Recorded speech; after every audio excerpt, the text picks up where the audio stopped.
Então, para dimensionar, eu preciso 5 conhecimentos: classe, tensão, corrente, esquema e localização. Nós já vimos as classes, que é a direta, indireta e a complementar lá no início do vídeo. Volte lá para você ver. A tensão. Aqui no nosso DPS, aqui ó, na frente dele, geralmente, ou algumas até aqui ao lado, eu vou ter uma série de informações que me dão o dimensionamento. Eu vou ter ali a tensão UC e a tensão UP.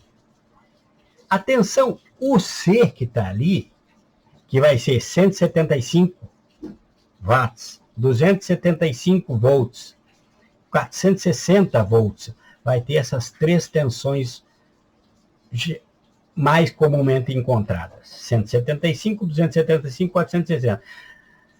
É o que vai me dizer se eu vou instalar em uma tensão de rede de 127 volts, de 110, 127 volts, então eu vou usar o de 175. Nunca o de 275. Se eu vou instalar onde é 220, a tensão de rede, eu vou usar o 275. Se é 380 trifásico, eu vou usar o de 460. O DPS será o mais próximo da tensão de rede, porém nunca menor que a tensão de rede. Eu não vou colocar um de 175 ou um de 220. E tem também ali o UP. O que é esse UP que está escrito aí na frente do meu DPS? Vamos ver o que é esse UP.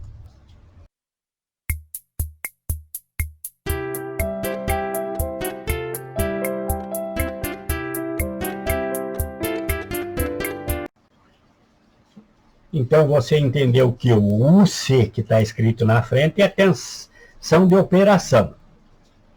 Pronto. 175, 275 ou 460. Agora, esse UP é o nível de tensão que vai estar lá. Menor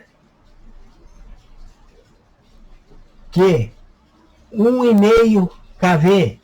Então, ele vai suportar de 1,5 para baixo.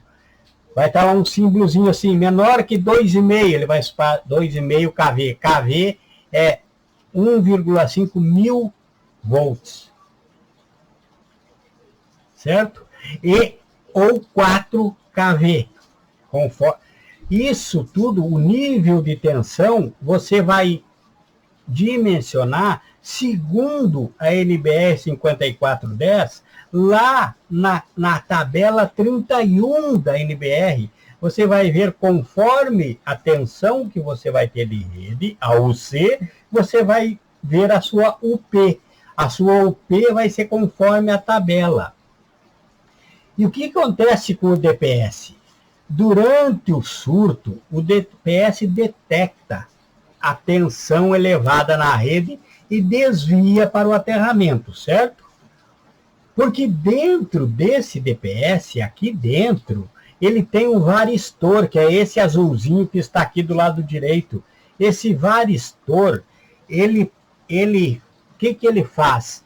Ele dá um caminho mais fácil, com menor resistência para a tensão passar. E nós sabemos que a tensão é bichinho preguiçoso. A tensão, ele sempre vai escolher o caminho mais fácil para ela passar, com menor resistência. Por isso que existe, por exemplo, o curto-circuito, que uma pessoa leva um choque, por exemplo. O que é? Encostou ali, se a pessoa tiver de pé descalço, por exemplo, aquele caminho é mais rápido para ir para a terra. E a tensão, os componentes ali, eles querem voltar rapidamente para a Terra, então eles escolhem o caminho mais terra. Então, esse varistor que tem ali internamente no DPS, ele dá um caminho mais fácil para essa energia, para essa tensão passar. Mas, então, vamos entender um pouco mais sobre o varistor. Então, durante o surto, o DPS detectou a tensão. Ele vai desviar pelo aterramento e vai passar essa tensão pelo varistor que tem interno no seu DPS. E esse varistor, ele cria um caminho de menor resistência. Por isso, no surto, a tensão elétrica passa primeiro pelo DPS. Veja, deu um surto, entrou o surto, pode estar ali em série com o disjuntor. Pode estar em série com o disjuntor. Mas o que acontece? O surto vai escolher passar, se tiver em paralelo, aí mais ainda. Eu gosto de montar em paralelo. Por quê? Mas aí precisa um dimensionamento diferenciado. Por quê? Porque num surto, como que se comporta? A tensão, ela prefere passar pelo DPS, porque esse varistor dá para ela um caminho de menor resistência. Então, se tem que escolher no surto passar pelo um disjuntor ou passar pelo DPS, ela vai sempre escolher passar pelo DPS. Por isso que nós colocamos, então, um DPS, um dispositivo de proteção para o DPS. Por quê? Porque se esse varistor não suportar, se for um surto acima do esperado, esse varistor vai provocar um curto no DPS. E o DPS vai entrar em falha. E essa falha, que é o que diz a norma 5410, é o que vai ser defendido, então, por um disjuntor de proteção para o DPS. Então, houve o surto. O surto escolheu passar pelo DPS, porque o caminho por ali é mais fácil. Mas passou muito que esse varistor não estava... Você tinha ali, por exemplo, um DPS de 1,5 kV e precisaria ter um de 2,5 kV naquela ocasião. Então, esse que sobrou, ele vai ter que voltar pelo DPS, pelo disjuntor de proteção que você instalou ali. E vai defender o resto do circuito. Então é bom não colocar no geral. Eu não gosto de instalar colocando do geral para o DPS. Eu prefiro então instalar do geral, passando, como nós vimos lá o esquema de ligação lá no início do vídeo, passando pelo um de proteção e depois indo em série para o DPS. Então, nós vimos o quê? Que durante o surto, você precisa entender o funcionamento dos equipamentos para poder colocar o equipamento correto que você precisa lá, certo? Durante o surto, a tensão vai escolher aquele surto transitório, aqueles poucos instantes, é muito rápido, é mais rápido que o abrir e fechar do olhos, ele vai escolher passar pelo DPS. Se o DPS está ali correto, se ele suportar o surto, ele vai desviar para o aterramento e vai continuar funcionando normalmente. Se está mal dimensionado, ele vai entrar em curto e vai haver a falha. Então, o disjuntor de proteção do DPS que você colocou ou o disjuntor geral vão defender a tua instalação. Mas não é bom colocar no geral porque vai cair todo o sistema. Nós já falamos sobre isso. Então, durante o surto, vai existir o quê? Se esse varistor durante o surto, o varistor é como se fosse um monte, dentro desse quadradinho, é como se fosse um monte de esferas soltas. Tá? É como ficam na corrente elétrica. A corrente elétrica faz o quê? Ela é um movimento, a tensão, então, é o movimento é o movimento desordenado de elétrons, não é? Então vem a tensão e organiza os elétrons, eles vão tudo numa mesma direção. Não é isso a corrente elétrica? Pois o varistor é tipo isso. Ele tem um monte, vamos dizer que ele tem um monte ali de elétrons ali dentro, desordenado. E quem faz ele se ordenar e fazer uma linha reta é o surto. Então, na hora do surto, eles se organizam e fazem uma linha para passar. Enquanto não tiver surto, eles estão tudo ali. O seu DPS não age, vai estar sempre ali. Quando tem surto e o teu DPS estiver bem dimensionado, aqueles elétrons vão se alinhar dentro do varistor, vai passar a corrente de sobra, a corrente de descarga e vai ir para o aterramento, por aquela linha que se formou durante o surto, certo? Mas, então internamente está lá, os elétrons dentro dos varistores, tudo desordenado. O surto fez ele se alinhar, passou a corrente, passou a tensão de sobra, aquela que vai ter que ir, que é a sobretensão transitória, que vai ter que ser descarregada. Se tiver bem dimensionado, por isso é bom que você entenda bem isso, ok, passou, descarregou, o seu DPS continua normalmente, está lá. Mas se tiver mal dimensionado, ou se está bem dimensionado, mas foi uma coisa fora do comum, vai entrar em curto. Vai entrar em curto. Por quê?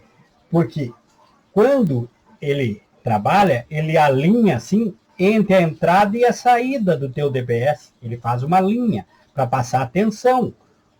Os elétrons se alinham. É tipo os elétrons, mas vamos dizer que fossem esferas, né? Um canal, criou um canal ali, de elétrons ou de esfera, do que você quiser. Criou um canal. Mas, se passar da conta, o que acontece? Vai causar um curto ali. E vai acender o LED aquele, vai ficar vermelho lá no teu DPS, dizendo que você tem que trocá-lo. Só nesse caso você vai ter que trocar. Se houver uma sobrecarga que ele não suporte, não é?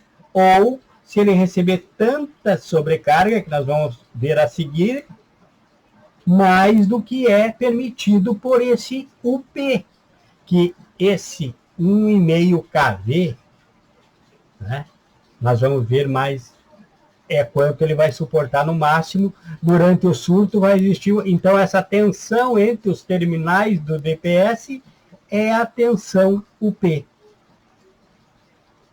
Então, o C é a tensão de operação contínua, o P é a tensão transitória, e é o máximo que ele pode suportar nessa transitoriedade, nesse pico. Entendeu o C e o P? Vamos em frente aqui então.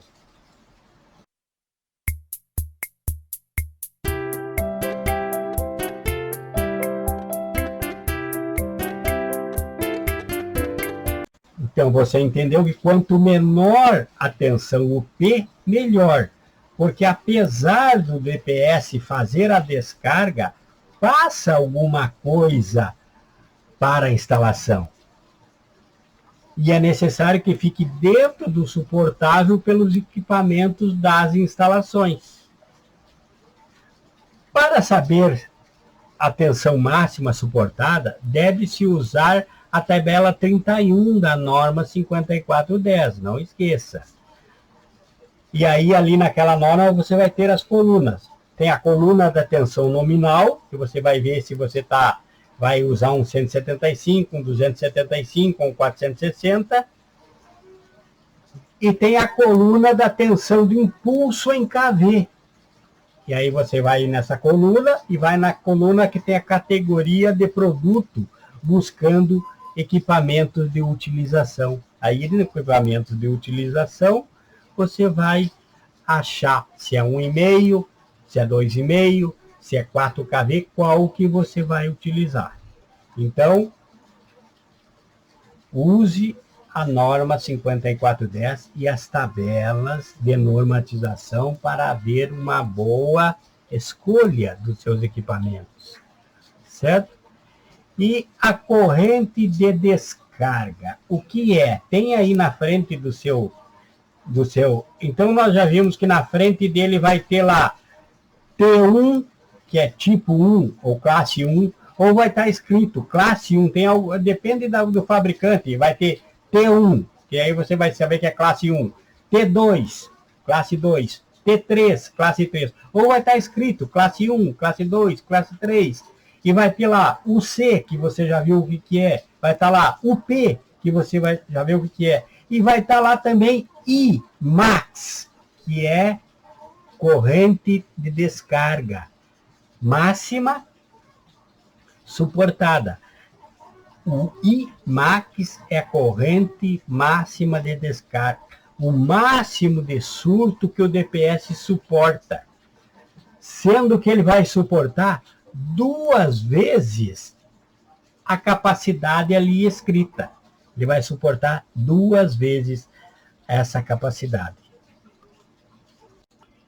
Então, aqui na frente do DPS, nós também temos o I max e o IN. Como está aqui, ó. Vejam onde está aqui o mouse. É a corrente máxima de descarga. É o máximo de surto que o DPS suporta, sendo 2 vezes o que está exposto aqui como máximo. Por exemplo, lá no início do vídeo, nós temos ali aquele DPS que é classe T1 e T2. Ao mesmo tempo, ele pode trabalhar tanto na direta quanto na indireta, e o seu Imax é 75 kA, quer dizer, 75 kA, 75 mil ampere. Quer dizer que num surto transitório, ele pode suportar até 150 kA, 150 mil ampere. E também nessa corrente de descarga, que significa, tem o IN, que é o corrente nominal. A corrente nominal, por exemplo, nesse aqui, ó, nesse pequeno que está aqui em cima, não está passando mal, tem aqui um IN de 20 kA. É a quantidade de vezes que o DPS vai trabalhar sem danos dentro do limite, como falei antes do varistor, que tem um limite que ele suporta. Então, ele vai suportar esse aqui, que é 20 kA, até 20 vezes uma sobrecarga dentro do limite estabelecido para ele, que ele não entra em curto, como já expliquei antes. Volta atrás que você vai ver o que acontece quando entra em curto. Então, ele vai trabalhar até 20 vezes. Ah, deu uma sobrecarga hoje, deu outra semana que vem, deu outro mês que vem, o ano que vem, até 20 vezes, de 15 a 20 vezes com tranquilidade, se for um 20 kA. Então, o IN vai dizer quantas sobrecargas ele vai suportar dentro do especificado. Se ele está bem dimensionado, quantas vezes ele vai trabalhar sem você ter que trocar, sem aquela luzinha que é verde ali, sem ficar vermelho pedindo para você trocar. É a corrente nominal de descarga. Vamos em frente aqui e você se inscreve, você aprenda, você veja aí o que está passando aí, ó. Passa aí, veja aí, procure as playlists e veja qualificação em elétrica, qualificação constante em elétrica, ou veja comandos elétricos, ou veja os de pintura. Tem 3.000 e poucos vídeos aí à sua disposição. Nós vimos então tensão, corrente, havemos classe, tensão, corrente. Vimos tudo o que é necessário para o completo dimensionamento. Agora, por último, nós vamos ver então a localização. Porque o DPS depende, todo esse dimensionamento vai depender da localização, do quanto ele vai ser cobrado. Porque dependendo da localização, é a cobrança que recairá sobre ele. E a localização manda na corrente máxima de descarga. Naquela IMAX é o que manda. Se eu vou fazer uma obra numa área urbana central, que tem prédios em volta, muitos prédios, lá no centro da cidade, e os prédios, geralmente, cada um tem que ter o seu para-raio. Então, quando vier uma descarga, essa descarga vai ser dividida entre vários ajudantes da sua instalação.